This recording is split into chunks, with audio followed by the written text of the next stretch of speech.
और अब जो है वो मैं अपने पर्सनल पेज पे हूँ, तो फार भाई की बड़ी खूबसूरत कम्युनिकेशन स्किल है और उसके बाद इंफॉर्मेशन बहुत अच्छी है। तो जी आप बता रहे थे।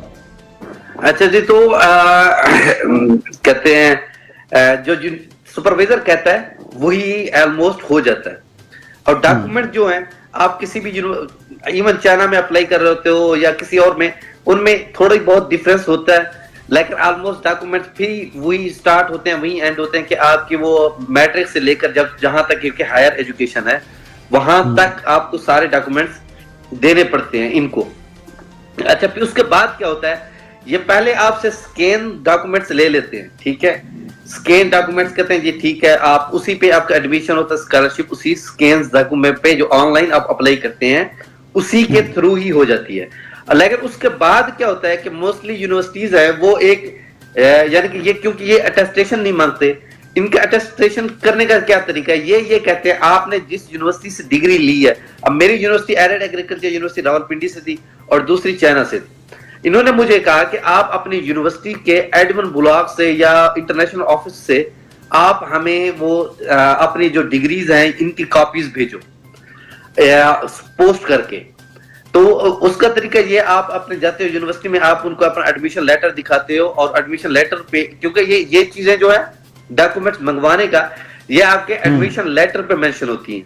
यानी कि आपका एडमिशन हो चुका है, एडमिशन लेटर पे ये चीजें मेंशन होती हैं कि आपका एडमिशन तो हो गया, but you have to do that. तो आपको वो डॉक्यूमेंट्स सेंड करने हैं, क्योंकि वो आपका एडमिशन लेटर वो कंडीशनल एक्सेप्टेंस एडमिशन लेटर होता है।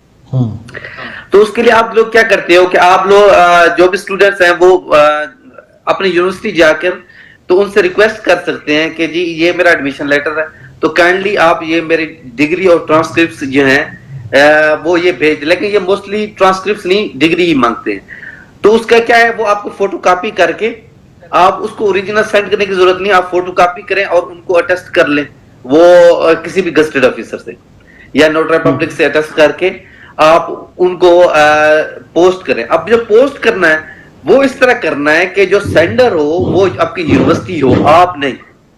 अगर आप भेजेंगे ये रिजेक्ट कर देंगे, क्योंकि इनकी रिक्वायरमेंट ये यूनिवर्सिटी भेजे, आप नहीं।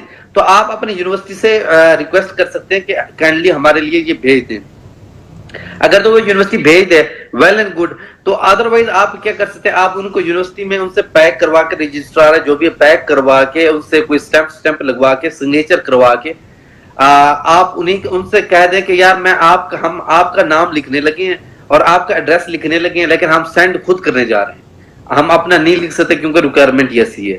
तो उसमें मोस्टली ये होता है कि यूनिवर्सिटी कोऑपरेटिव होते हैं, इसमें वो आपको यानी कि वो एड्रेस सब कुछ लिख देते हैं, अब वो आपको दे देते हैं कि जाकर आप पोस्ट खुद कर दें। तो आप जाकर खुद किसी भी सर्विसेज के थ्रू आप उसको पोस्ट कर सकते हैं। तो जब वो यहाँ पे रिसीव होता है तो जो जो चीजें इन्होंने मांगी होती हैं वो उन चीजों के आने के बाद ये आपकी जो कंडीशंस होती है ना वो खत्म हो जाती हैं, और आप एक यानी कि आपको जो एडमिशन रिक्वायरमेंट है वो आपकी पूरी हो चुकी होती है। लेकिन जो आपको कंडीशनल एडमिशन लेटर मिलता है वही एक्चुअली आप वीजा के लिए अप्लाई करते हो, उसके बाद आपको कोई और एडमिशन लेटर नहीं होता कि जिसमें आप वो मेंशन किया गया हो कि जी आपने ये कंडीशन सारी पूरी करती हैं। लेकिन उसमें जो सजेस्ट करते हैं हम स्टूडेंट्स को वो ये करते हैं कि आप जब वीजा के लिए अप्लाई करने लगो तो साथ में आप ये लगा दो कि यार ये जो आप ईमेल कोरिस्पॉन्डिंग आपकी हो रही होती है ना, तो आप उनसे ईमेल करके पूछ सकते हैं कि यार मेरे आपने ये डॉक्यूमेंट्स कंडीशन में रखे थे, क्या ये आपको डॉक्यूमेंट हमारी यूनिवर्सिटी की तरफ से मिल गए? अगर वो कहते हैं जी हाँ मिल गए, तो वो उस ईमेल का प्रिंट लगा के तो आप अपने एडमिशन लेटर के साथ लगा सकते हैं, ताकि वो वीजा ऑफिसर को एज ए प्रूफ जाए कि यार इसके ये कंडीशन थी और इसने वो कंडीशन ऑलरेडी ही फुलफिल कर दी है वीजा एप्लीकेशन के लिए। तो इनका फिर जो दूसरा तरीका है, एक और जो बात जो मैं बताना चाहता हूँ वो ये है कि कुछ ऐसा होता है कि बाज़ औक़ात स्टूडेंट्स के कुछ टीचर ऐसे हैं जिनके पास बहुत ही ज्यादा फंडिंग होती है। उनमें क्या होता है कि आपका अगर स्कॉलरशिप नहीं भी लगता तो टीचर ही सिर्फ बेस पे आपको ले लेता है और वो आपको रख लेता है एज ए टीए, जिसको टीए कहते हैं, टीचिंग असिस्टेंट। और टीचिंग असिस्टेंट के नाम पे वो आपको स्कॉलरशिप पे करता रहता है।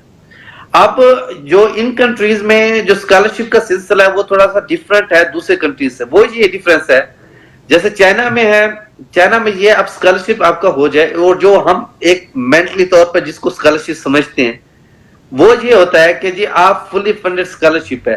फुली फंडेड स्कॉलरशिप ये हम समझते हैं कि जी मेरी फीस भी नहीं होगी, मेरा रेजिडेंस भी फ्री होगा, मेरा रिसर्च भी फ्री होगा, और मुझे मंथली अलाउंस भी दिया जाएगा।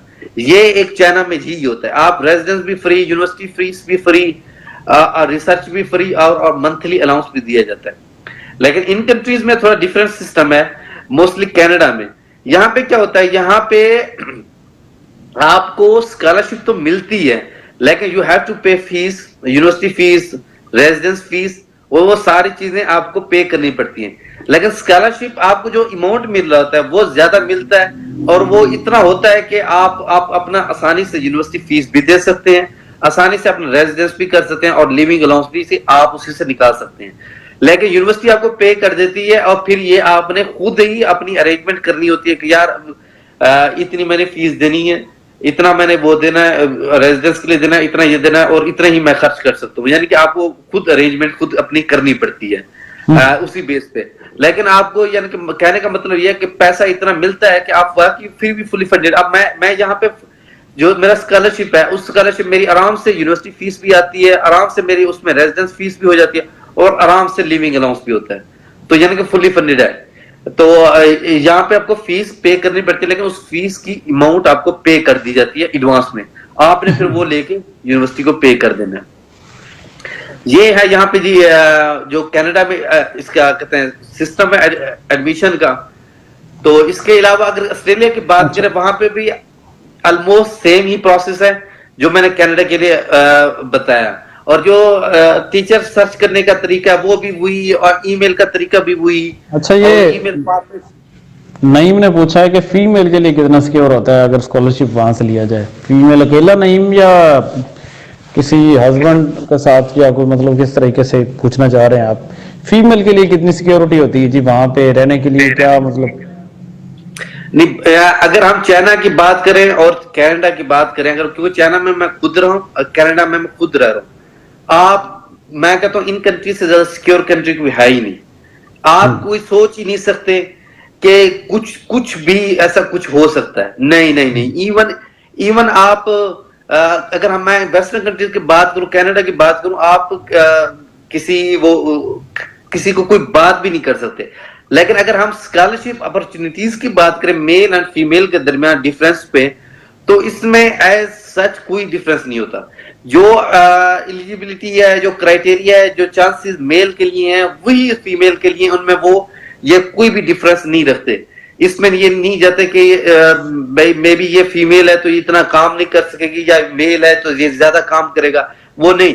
आपकी सीवी अगर वो उस वक्त ज्यादा अच्छी है, आप मेल हैं या फीमेल हैं, तो वो आपको कहते हैं एक्सेप्ट करके आपको वो एडमिशन के लिए आपको वो अप्लाई करने के लिए कह देंगे। आपको स्कॉलरशिप भी उसी बेस पे हो जाएगा, आपके सीवी के बेस पे। उनमें वो जेंडर डिस्क्रिमिनेशन वो है वो सिस्टम इनमें बिल्कुल नहीं है। इक्वल चांसेस है, और बहुत ही ज्यादा सेफ कंट्रीज हैं। ठीक है। अच्छा जी जी जी जी, वो क्या पूछ रहे थे आप? टोटल जो होता है पाकिस्तान से आप वहां पे पहुंचे, इसमें कितने पैसे लग जाते हैं स्कॉलरशिप मिलने से पहले आपकी कितने अमाउंट आपके पास हो तो आप जो है किसी कंट्री में, अगर आपके पास फॉर एग्जांपल स्कॉलरशिप आपको मिल गया, एडमिशन आपको मिल गया, वहां जाने और यहाँ पाकिस्तान में कितने पैसे होने चाहिए?